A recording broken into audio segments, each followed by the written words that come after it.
Good morning. Welcome to First Unitarian Universalist Church of Rochester. We're a congregation that believes inspiration comes from many teachers and many traditions, and that many spiritual paths can lead us in the ways of justice and love. Your faith, your doubts, your hopes, your identity are welcome here. I'm getting over a little bit of laryngitis, but I made it through the 9 o'clock. We'll see if I make it through the 11 here for you, so bear with me if my voice fades a bit. Families are always welcome in the sanctuary, and there is also a preschool playroom that's open anytime, and there's activities for children following the Time for All Ages. Each week there's also a chalice choir rehearsal in between services, a choir for voices 5 and up. That's from 10:20 to 10:40 each week. So if you're interested in that, you can speak to any of the staff or just show up between services here in the sanctuary for that as well. And then you can join us after service for refreshment and conversations downstairs in the Commons, where you can also visit the social justice table to learn about what's happening in the community. Throughout the month, our offering plate goes to support justice work in the community. This month, we're supporting Hawthorne Helps, a Hawthorne Education Center service offering essential items to folks with limited means. Thank you for your generosity on this last Sunday of collecting for them. Wednesday evenings, you can join us for supper at 5:30, followed by choir and youth group and a forum with childcare from 6:15 to 7. This week's forum is with member Terry Allred and your board leaders discussing a draft policy about risk reduction, which considers ways for people with an offense history to participate in the life of the church. You can join us for supper at 5:30 and the forum's at 6:15. All are welcome. And today's the last Sunday to get your tickets for the UU Peter Mayer concert. Tickets are free, but you need to reserve space. So there's still some tickets available downstairs at the table. I think that's still true, but tickets were being reserved quickly this morning. So that's this coming Saturday night. There's a pre-reception downstairs in the Commons at 5:30, concerts at 6:30. As you can join us for this kickoff of our annual pledge drive for our annual operating budget. And mostly just to enjoy music and community together. So that's this Saturday. We hope you can join us. Today we're glad to welcome our guest musicians, the Deceivers. Thank you for being here this morning. Beautiful music, as always.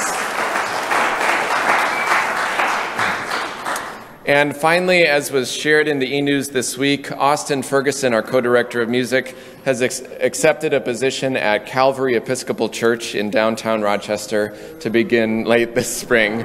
Collective Booze commence. We will have a chance to celebrate his music ministry among us over these next few months, as well as a search team that's forming to find a new musician to join our staff here. But in the meantime, we are sad to see Austin go and begrudgingly wish him well in his endeavors. So he's hiding behind the organ for most of the day today in shame.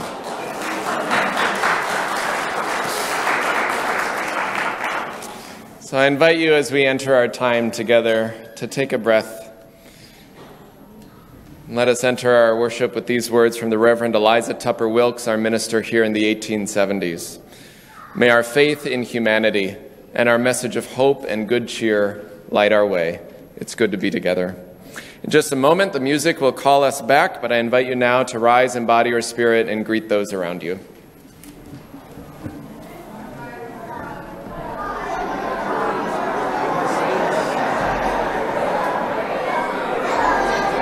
Hi, Louisa.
As we light this flame, we remember friends and loved ones near and far, and we give thanks. As the fire burns brightly, we opened our minds and hearts to new ways of being, and we feel alive. As the room glows with warmth and kindness, we extend our circle even wider to welcome those who want to come in and we know love.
As some of you may have heard, my grandma passed away last Sunday, and as sad as it is, she lived an amazing life.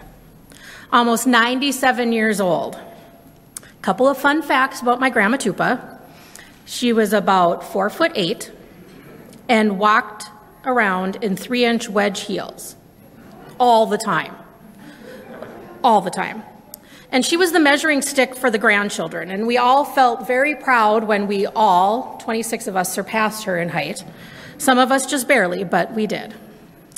And she gave birth to 11 children, all of whom still gather on a regular basis, including last week at her funeral, which I was able to live stream.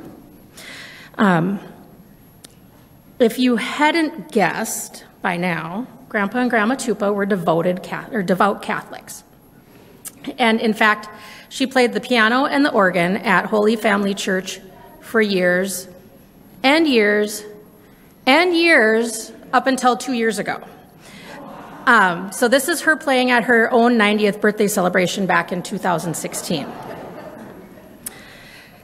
Now, all of this is why I thought it was kind of odd that they had a Buddha in their spare bedroom.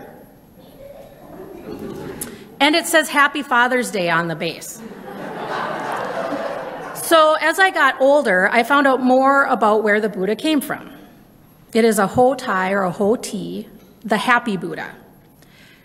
Come to find out, my Aunt Jan had painted it in ceramics class in 1971. Of course she did. I did some more research and discovered that the happy Buddha is based on a Chinese folktale about a Buddhist monk who traveled around spreading joy and candy wherever he went. He represents contentment with simplicity, but also abundance of gratitude and joy. And now it all makes sense. This is how my grandma lived her life. Her house, always immaculate and in order. Here's a collection of pictures of the 26 grandchildren, all of our senior pictures. And this isn't the only shelf she has like this. Now, in my house, this would be covered in dust. And so that's why I have like 2 pictures. But in my grandma's house, everything is immaculate, everything is in its place. She also loved to dance and was always one of the last to leave every family wedding she attended. She would be leaving with the bride and groom at the end of the night. She loved to travel, all 50 states, Australia, Greece, her holy land of Israel. And in typical fashion, the way she remembered these trips was by collecting charms from everywhere she visited. Simple, clean, and meaningful. Nothing too flashy, but each one tells a story of a moment in her life. And while this is by no means the sum of her 96 plus years, to me, this represents Grandma. Now, despite Luke's assurances, I'm sure some of my devout Catholic family members might take issue with this, but I would argue that living a life of simplicity, gratitude, and of contentment is one of the ways my grandma lived her faithful life. She was proud of her heritage, her family, and her descendants, all of her descendants. So here's a picture from just this past summer. You can see my grandma in the middle, and that's not even all of us. The sum of 11 children, spouses, in-laws, 26 grandchildren, and more than 40 great-grandchildren. So there are many stories I could tell, but there is still time for that, because much like a devout Catholic, I believe in eternal life.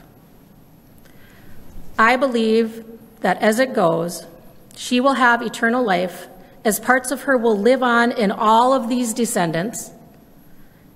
They will live on in my children. They will live on in my children's children. And all of those stories will live on forever. All of the lives she has touched will carry her legacy. Simplicity, gratitude, and contentment. Austin will now play the children's benediction, and I'll meet the kids over there.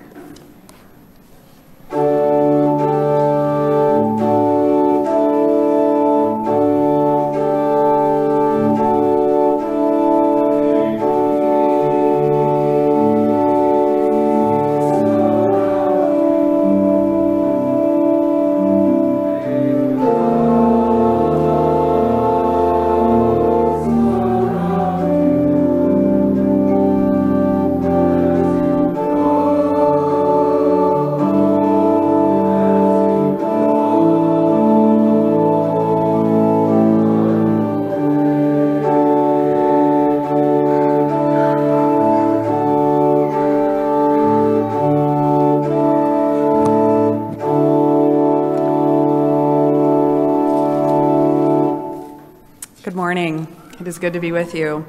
I invite you to settle in here as we create a place of communal caring and connection. It's our time to pause amidst the busyness of our lives, to slow down enough to consider the beauty that is here all around us, and to open a space for listening and love. Here, we honor all who support us in this caring, loving, and all-inclusive ministry. We send gratitude to Marge Dalen, serving as our caring coordinator, arranging care for our members and friends in need for the last 2 weeks. Colleen Murphy will take over tomorrow for the next 2, and we thank her for that. The members of our caring committee are wonderful examples of our compassionate community, holding us up as we go through challenging and happy times. And life can be challenging. We could all use some extra support with what life throws at us. And if you are experiencing those challenges in your life, we encourage you to reach out for support and help. If you need additional care, whether it be personal pastoral care or other assistance, please reach out to Reverend Luke or myself. In this community, we share pieces of our lives with one another. We do this because all people here have value. Each person's experience matters. We lift up those who are experiencing sadness, illness, or loneliness. May the strength and love in our congregation help guide you. We revel in those who are experiencing joys in their lives.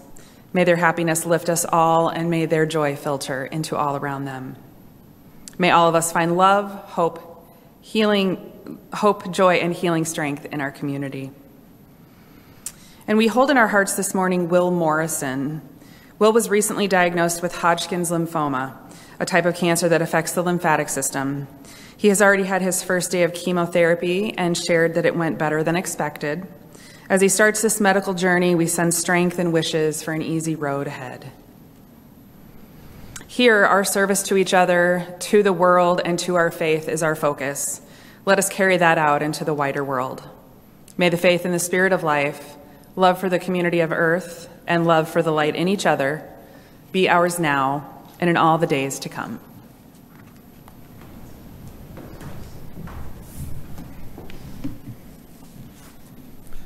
I invite you to take a deep breath. Breathe deep the breath of life. Feel below you the earth and its ancient turning, and above you the sky, and beyond that the stars shining with their ancient light, holding you in this moment, this breath. You yourself made of earth and stars. Know that in this house you are named, you are known as beloved, as sacred. I invite you into this time of meditation, this time of prayer, first by sharing silence together.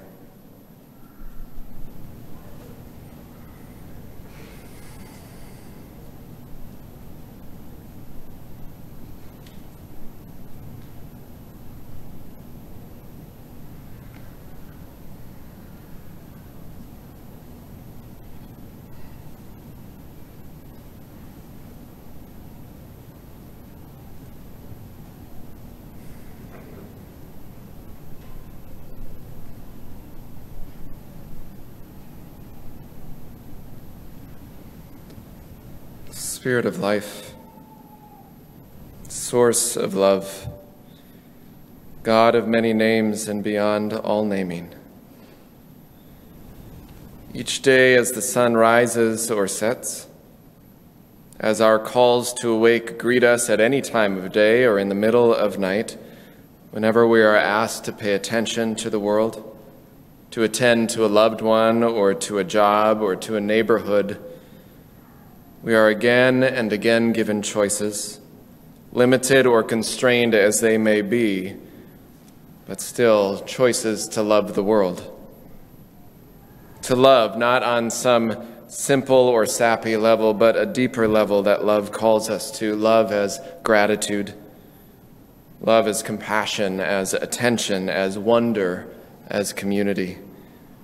To love the ordinary, common things of this world, the small tasks, the simple miracles that help mark our days, and perhaps, from time to time, a love that stops us in our tracks to attend to the glory, the fragility, the beauty of this world and this life.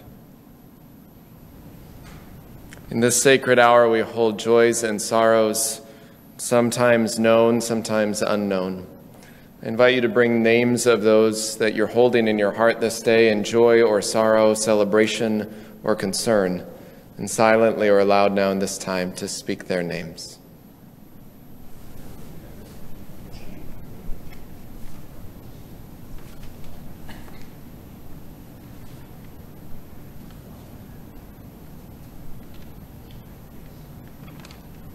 for all those named and unnamed, and for all of us, may we be held in love. These words of meditation come from former President Jimmy Carter, who's facing his final days in hospice care, who always spoke of faith as a way of being, as an active invitation to service and loving your neighbor. Echoing the words of Methodist John Wesley, he said this: "I have one life and one chance to make it count for something.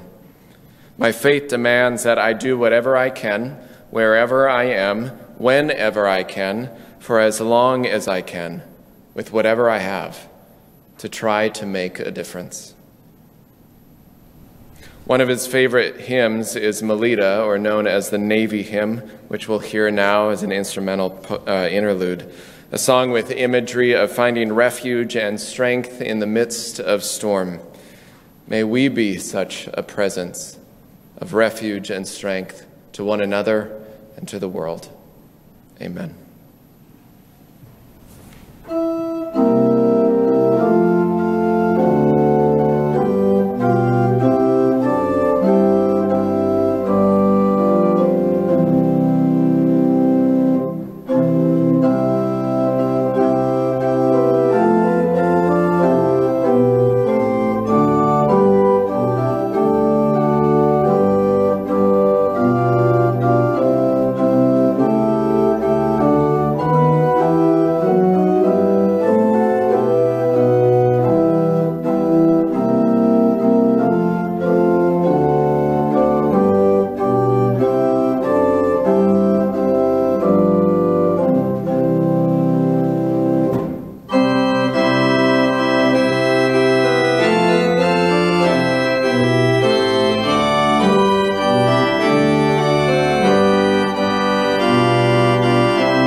When I lived in Kirkland, Washington, there was a terrific volunteer-run public radio station, KBCS, broadcasting from Bellevue Community College.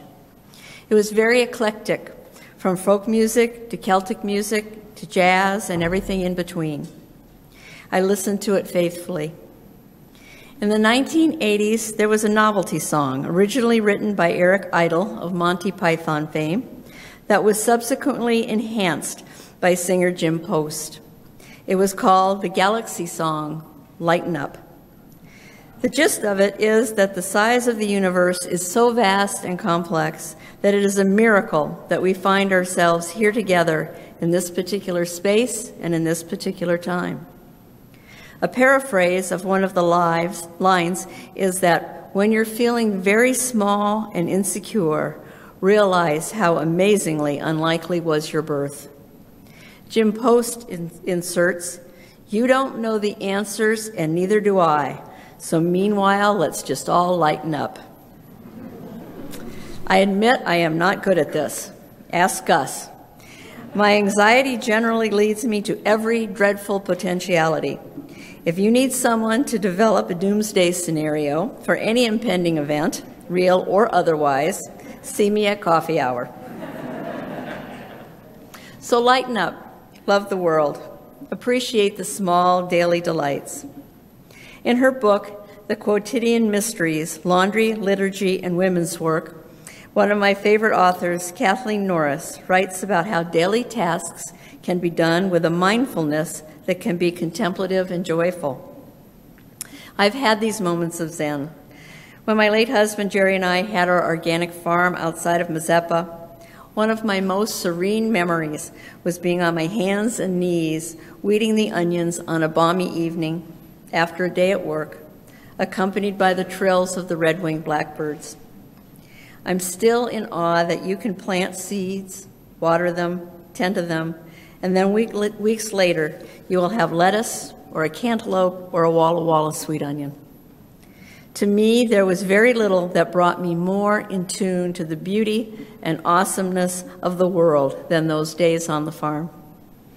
Watching the sunsets cross the arc of the landscape as the seasons passed, seeing sundogs on the horizon, smelling the earth after a thunderstorm. We are surrounded by the basics of existence in nature every minute, and it enriches our lives when we pay attention to that and feel it in our very soul and being. With the daily struggles of our worldly society constantly pressing in on us from all sides, especially over the last several years, I find I have to work hard to stay in the present moment. It's not something I come to naturally, but it is worth it to try, not only for our own personal well-being, but for the well-being of our community and the world as a whole. In gratitude, we will receive the offering.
The first reading is Elegy for the Not Yet Dead Rainforest Cafe by Caleb Ray Kendrilli. It's a wild place, yes? But birthday parties are still thrown and candles still blown out, and thin streams of smoke drift up into the cloudy, thundering ceiling. All most kids ever wanted was a middle-class dinner out, with crayons and spider monkeys swinging from the rafters. In Atlantic City, as my partner and I order Cheetoritas and eat stale nachos on our one weekend vacation a year. I wonder who will go bankrupt first. The Olive Garden down the road from my mother's little pink house, or every rainforest in the world. There is only so much oxygen to go around, and I wish I could explain to my dog why he doesn't have a yard, and why he's on a leash, and why I cry in the winter when it isn't cold at all, and should be. There's so much that needs explaining. In some forests, the trees grow so as to never touch one another. The canopies crown spinning a very shy web, but a web nonetheless. Sometimes I grow like this, looking up toward the sun with my hands tucked in my pockets. Sometimes I run my fingers through my partner's hair and breathe in for just a little extra air. Photosynthesis is far more impressive magic than any door leading to Narnia, any fortune-telling 8-ball twisted in your hands over and over. You should already know every breath we take is a spell cast out and reeling. The second reading is What the Hell by Sufi mystic Hafiz, translated by Daniel Ladinsky. The real love I always keep a secret. All my words are sung outside her window. For when she lets me in, I take 1,000 oaths of silence. But then she says, oh, then God says, what the hell, Hafiz? Why not give the whole world my address?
Thank you for the music.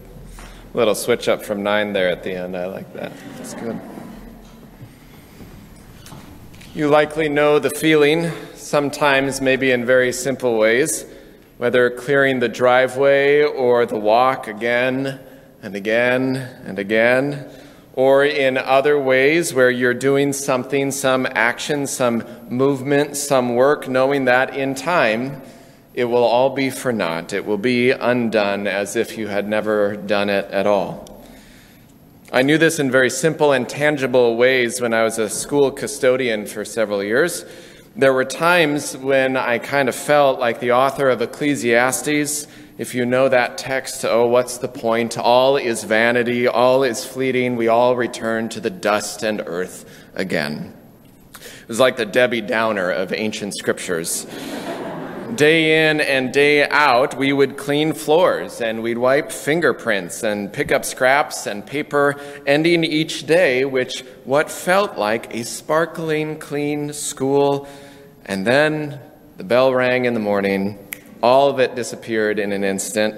Now, of course, some of that is good to keep from getting too far gone in terms of mess or clutter or dirt or grime. Regular maintenance can prevent other larger problems, Luke, Mr. Ron would tell me, my supervisor. But also, there were aspects of that cleaning, the straightening, the wiping down that you just kind of had to learn to love the process, to love the act itself, to love that something good was to come of this, even if you knew the shine wasn't going to last for long. So you did it. You prepared a space for whatever was to come, to clean up the same things again and again and again, to keep life and community and activity lively, moving, going, and to appreciate the small miracles that would attend you along the way. When you'd notice, in the hush of a school gone quiet at the end of day, for instance, a small scrap of art that was now drying on some rack that would give you a glimpse into some child's view of wonder and beauty that they found in a sunset, or a dog, or a heart of love. To notice the beauty in the midst of a fleeting and fragile world, and to help each other notice the beauty in the midst of a fleeting and fragile world, that is maybe the most important work that any of us are ever called to. I wonder who will bankrupt first, writes the poet. The Olive Garden or every rainforest in the world. There's only so much oxygen to go around. There's so much that needs explaining, they write. In some forests, the trees grow as to never touch one another, a very shy web, but a web nonetheless, the poet writes. It seems like our own lives can feel like that. More and more, the strain of these solitary years on the soul, on society, on community connection, it can feel like a shy web, but a web nonetheless. You should already know, they say, that every breath we take is a spell cast out and reeling. Every breath, every word, every creative, generous, compassionate, caring action, movement, choice, creation is a spell cast, a message cast and sent out. It's a way of reaching out beyond ourselves and interacting with the world, however small or large. Each breath, word, action carries with it some impact on that web, be it for good or for ill, be it by intention or by mistake, as we constantly interact with and impact the world. As in real time and same time, it impacts us. To be part of creating living hells or living heavens in this world right now. That's what this old Buddhist story of the strawberry is about. Maybe you've heard this or a version of it before. There's a person being chased by a ferocious, hungry tiger, and having reached a cliff, they slip off the edge and they're hanging onto a branch, and when they look beneath them, there's a different, ferocious, hungry tiger.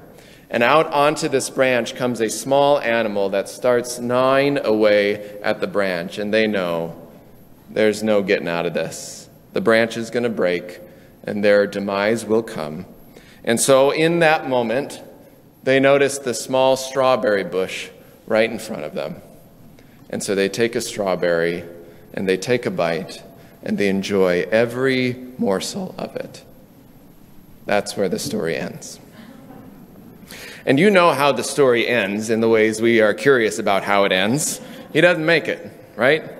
But this story is not ultimately about death. It's not ultimately about what happens at the end, it's what happens in the moment.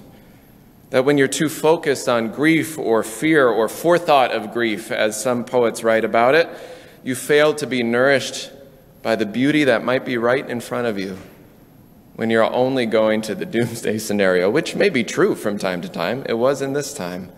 But how are you present to the moment even when the world is fleeting and fragile? This feeling, even though this telling of it is a bit traumatic, so many of us know all too well. Feeling caught between dread and dread, between a rock and a hard place. Those moments, those feelings surrounded on all sides by despair, despondency, grief, uncertainty, loneliness, addiction, fear, heartbreak. And yet sometimes in the middle of it all, even if we don't notice it right away, it might be retrospective, there is almost always something beautiful or nourishing right in the middle of it. Sometimes it's bright and shiny and you notice it right away. Other times it's a deep nourishment that happens over time from the love that's shared with you, the people that stay and spend time with you, that says, hey, pay attention. Yes, there are moments when the world feels as if it's closing in, but notice what is with you in the center of it. Maybe a loved one, in person or in story or in memory. Maybe it's the presence of music or art or paint, or as in the story, the simple miracle of food in a time of grief. Far more impressive, writes the poet, than any door leading to Narnia, any magic 8-ball in your hand. We are surrounded by miracles. Fleeting? Yes. Are there causes for despair? Constantly. Absolutely. And spirituality, ethics, art, philosophy, music, poetry, story, love, all of those are a constellation of ways to believe and imagine and understand the practice of and. And there is beauty in the midst of a fleeting and fragile world. If you can imagine, if you take things down to the micro or extend it to the macro, we are constantly doing this work. We're constantly in this story, hanging on the branch. We're constantly choosing love and life in the face of despair. First, the micro. Today is going to end at some point. The next few breaths, who knows, could be my last. This music, beautiful as it is, will evaporate into the air. Those songs, they're already done. They're over, right? They go away. They're fleeting. And yet the nourishment for the mind and heart and body and soul in the moment, and that what lasts far beyond the moment, totally worth it. Totally worth every moment. Or if you expand it to the macro, right? As far as I know, nobody is immortal. In this room, there's a lot of medical professionals that know the science of mortality much better than I, but I'm pretty sure, even though nobody here has died yet, we probably will at some point. That's my understanding of mortality, at least. But we know from that life is limited. We are mortal. And perhaps not even in spite of it, but because of that knowledge, we live in the face of mortality all the time. We keep on living, creating, loving, waking to the day, doing the things we do, whatever they are, only we're certain that it doesn't last forever. Sometimes when we know of the fragility of something, that's when we take the extra time to protect it, to care for it and attend to it. Our lives are fragile and this world is increasingly fragile. Tempus fugit memento mori. This old headstone phrase marks one of Boston's oldest burying grounds, meaning time flies, remember death. A joyful little sentiment. It's right next to King's Chapel, the first Unitarian church in America.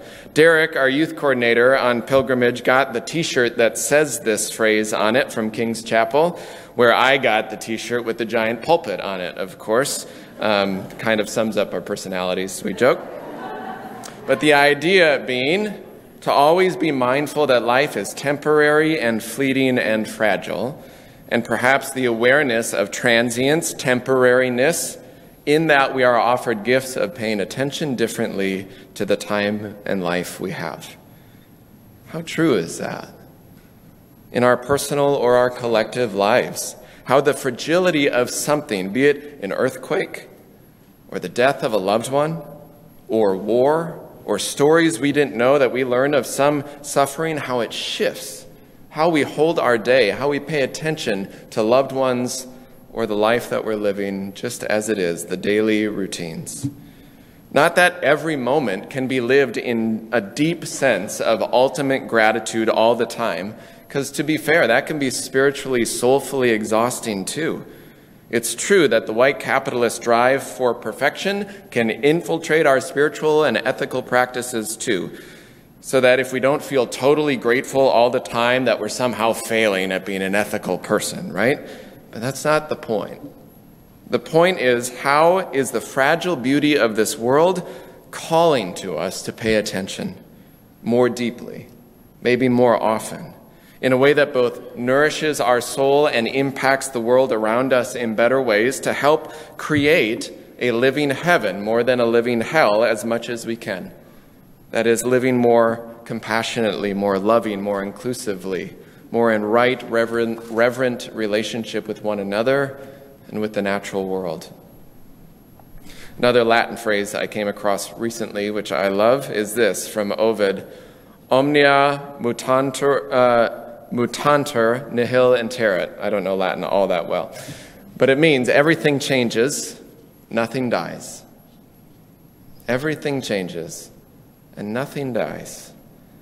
There's something in ancient traditions and teachings in this. There's something confirmed by modern science in this and physics. The idea that story, that energy, that love continues far beyond death. That's the old universalist teaching too. That's what Amy was talking about with her grandmother too. That love outlasts everything.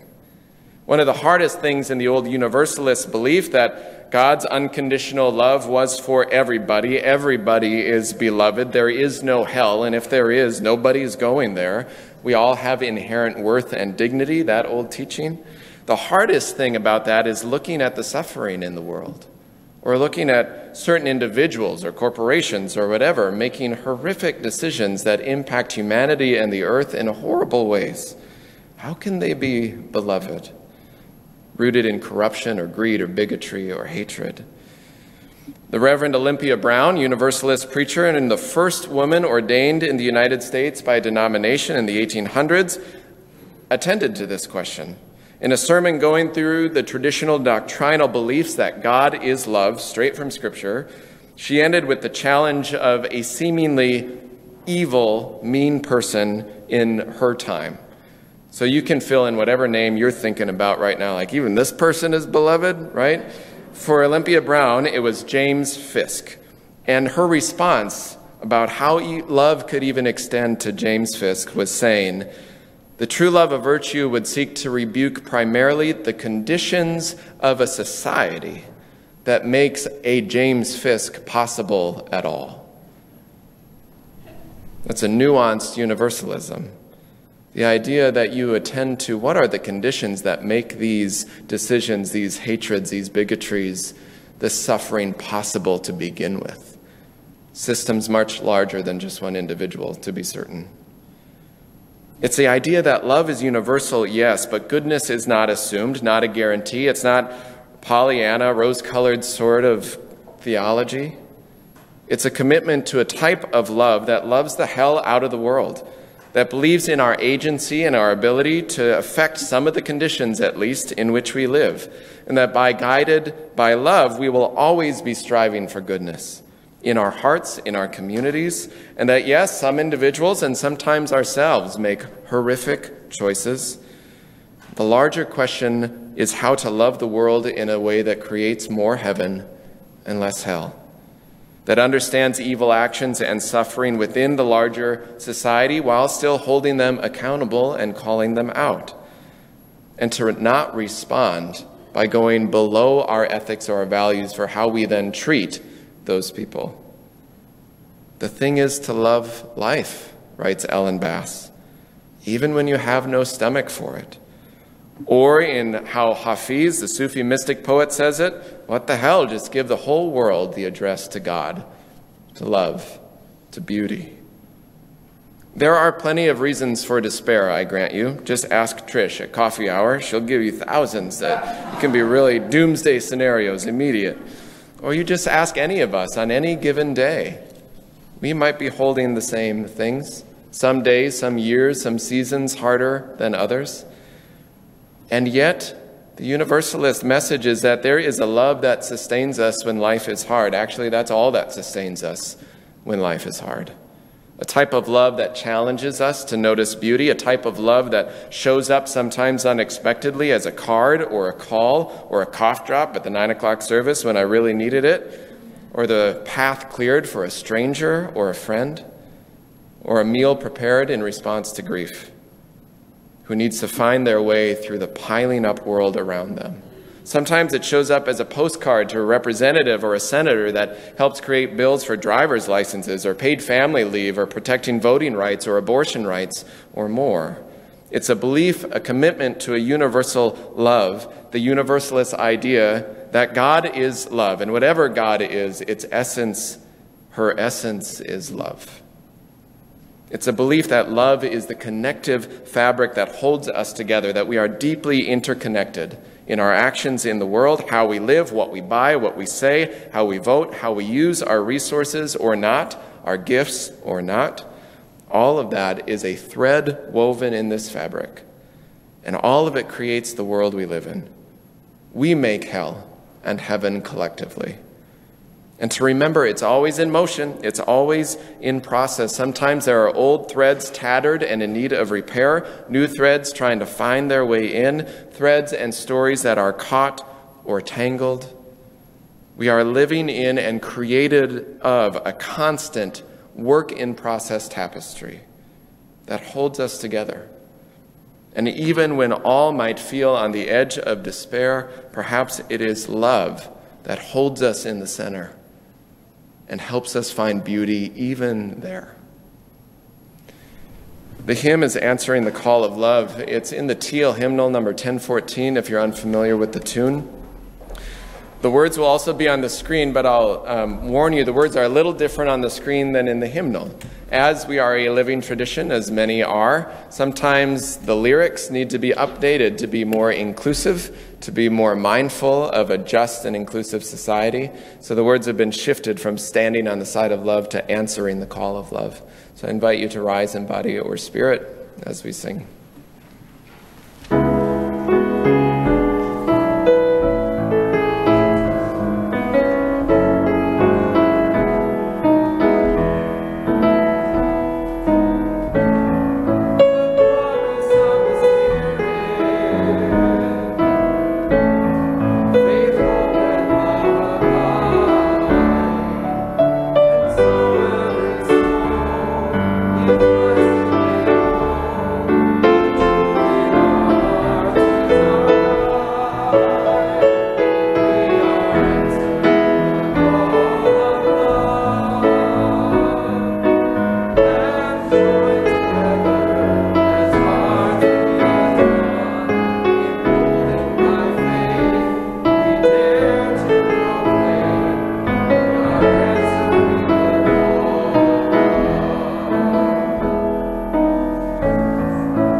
invite you, as you're comfortable, to place a hand over your heart or toward the sky or the earth in gratitude. Sometimes it's as extravagant as Mardi Gras before a 40-day fast. Sometimes it's as simple as waking to the day to do what you need to do that moment. May love guide you to find beauty in the midst of a fragile and fleeting world, and may we be that presence of love to one another. Amen.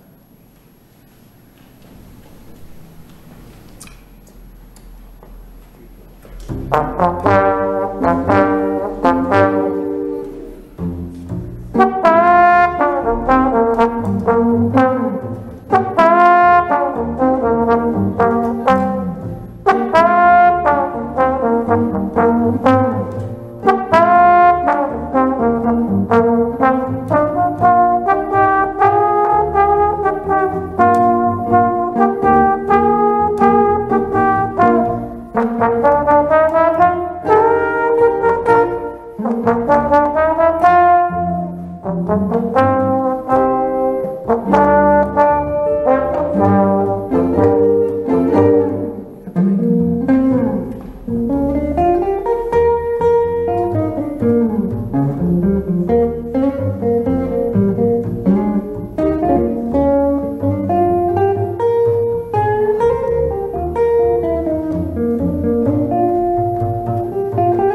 you.